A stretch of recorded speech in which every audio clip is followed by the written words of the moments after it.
রায়গঞ্জের অস্বাস্থ্যকর পরিবেশ নিয়ে উদ্বিগ্ন চিকিৎসক মহল। আবর্জনা অপসারণ ও জনস্বাস্থ্য রক্ষায় প্রশাসকের দ্বারস্থ ডাক্তার সংগঠন। রায়গঞ্জ শহরের নোংরা আবর্জনা ও অস্বাস্থ্যকর পরিবেশ নিয়ে এবার সরব হলো চিকিৎসক মহল। বুধবার অ্যাসোসিয়েশন অফ হেলথ সার্ভিস ডক্টরসের রায়গঞ্জ শাখা পৌর প্রশাসকের কাছে স্মারকলিপি জমা দেয়। চিকিৎসকদের অভিযোগ, শহরের বিভিন্ন এলাকায় দীর্ঘদিন ধরেই আবর্জনা জমে রয়েছে। অপরিষ্কার নিকাশি ব্যবস্থা ও পরিবেশ দূষণে বাড়ছে স্বাস্থ্য ঝুঁকি। ডেঙ্গু, ম্যালেরিয়া সহ সংক্রামক রোগের আশঙ্কা প্রকাশ করেছেন চিকিৎসকেরা। বর্ষার আগে দ্রুত ব্যবস্থা নেওয়ার দাবি জানানো হয়েছে। সংগঠনের সম্পাদক ডক্টর দেবব্রত রায় শহরের বর্তমান পরিস্থিতিকে উদ্বেগজনক বলেই মন্তব্য করেন। তার মতে, আবর্জনা ও মশার উপদ্রব জনস্বাস্থ্যের জন্য বড় হুমকি। দীর্ঘদিন ধরেই পরিচ্ছন্নতা নিয়ে প্রশ্ন উঠছে পৌরসভার বিরুদ্ধে। চিকিৎসকের এই উদ্যোগে প্রশাসনের উপর চাপ আরও বাড়ল।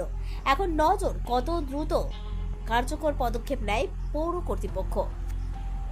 আমার নাম ডাক্তার দেবব্রত রায়। আমি association of health service doctors West Bengal Raiganj শাখার সেক্রেটারি। আজকে কি কারণে আসা? আমরা অ্যাসোসিয়েশনের পক্ষ থেকে এসেছিলাম এখানের অ্যাডমিনিস্ট্রেটরের সঙ্গে দেখা করতে। আমাদের মনে হয়েছে, আপনারা সবাই জানেন যে দীর্ঘদিন ধরে রায়গঞ্জের রাস্তাঘাট, মাঠ, আনাজকানা সর্বত্র নোংরা ফেলে এমন অবস্থা করা হচ্ছে যে একটা পাবলিক হেলথ প্রবলেম হয়ে দাঁড়াচ্ছে। আমাদের আশঙ্কা যে এটা দৃশ্যদূষণ এবং দুর্গন্ধের বাইরেও এইভাবে যদি চলতে থাকে তাহলে আগামীতে যে কোনো সময়ে একটা হেলথ প্রবলেম হয়ে যেতে পারে। আপনারা জানেন যে এমনিতেই এই অঞ্চলে ডেঙ্গু, ম্যালেরিয়া ইত্যাদি প্রবলভাবে দেখা যায়।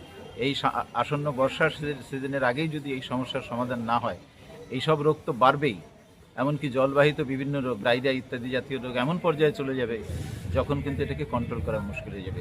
সেই জন্য চিকিৎসক হিসেবে আমাদের মনে হয়েছে যে এই ইস্যুকে খুব তাড়াতাড়ি সলভ করা দরকার, না হলে মহামারী শুরু হয়ে যেতে পারে। এবং মহামারী একবার শুরু হয়ে গেলে কিন্তু আমাদের যে ইনফ্রাস্ট্রাকচার এখনও আছে স্বাস্থ্য দপ্তরের ইত্যাদিতে, তাতে কিন্তু অবস্থা সামাল দেওয়া মুশকিল হবে। সেই কারণেই আমরা এসেছিলাম এটা ওনার নজরে আনাতে, এবং আমরা আবেদন রেখেছি যে যত তাড়াতাড়ি সম্ভব এই ইস্যুগুলোকে নজর দিয়ে সমাধান করা। রক্তের সমস্যা কি অবহেলা করছেন? অ্যানিমিয়া, ইনফেকশন থেকে শুরু করে ব্লাড ক্যান্সার, সময় মতো সঠিক ডায়াগনোসিস অত্যন্ত জরুরি। অ্যানিমিয়া ও ডেফিসিয়েন্সি প্রোফাইল টেস্ট, ব্লিডিং ও clotting test, advanced haematology test, cancer marker test, আধুনিক ডায়াগনস্টিকের মাধ্যমে রক্তের প্রতিটি সমস্যার নির্ভুল শনাক্তকরণ নিশ্চিত করা হয়। জীবনরেখা হাসপাতালে এখন রয়েছে সম্পূর্ণ হেমাটোলজি টেস্ট সুবিধা। আজই পরীক্ষা করুন, সুস্থ থাকুন।